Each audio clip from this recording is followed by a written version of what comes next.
सुनेत्रा पवारांचा विधान परिषदेसाठी नवा गेम प्लॅन, अमोल मिटकरीचा पत्ता कट या 3 नावांची जोरदार चर्चा सुरू आहे. राज्यातील विधान परिषदेच्या 9 जागांसाठी निवडणुकीची घोषणा झाल्यानंतर राजकीय हालचालींना वेग आला आहे.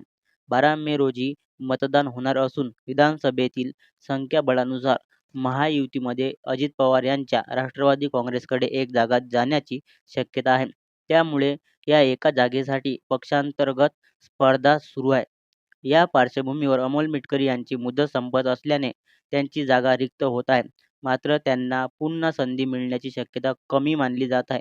त्यामुळे राष्ट्रवादीत नव्या चेहऱ्याला संधी देण्याचा विचार सुरू आहे. या जागेसाठी अनेक दिग्गज नेते इच्छुक आहेत. उमेश पाटील यांचे नाव आघाडीवर आहे. मागील निवडणुकीत शेवटच्या क्षणी संधी हुकल्याने यावेळी त्यांना प्राधान्य मिळू शकते. त्याचबरोबर माजी खासदार आनंद परांजपे यांचे नावही चर्चेत आहे. संघटनात्मक कामकाज आणि प्रवक्ते म्हणून सक्रिय भूमिका यावेळी त्यांची दावेदारी मजबूत मानली जाते. याशिवाय मराठवाड्यातील सुरेशदाजी यांचेही नाव पुढे आहे. लोकसभा निवडणुकीवेळी दिलेल्या आश्वासनामुळे त्यांना संधी मिळू शकते अशीही चर्चा आहे. दरम्यान विधान परिषदेच्या या निवडणुका सुनेत्रा पवार यांच्या नेतृत्वाखाली पहिली मोठी परीक्षा मानली जात आहे. पक्षातील अनेक इच्छुकांमधून कुणाची निवड होते नेमकं हे पाहणं सर्वांचे महत्त्वाचे मानले जात आहे.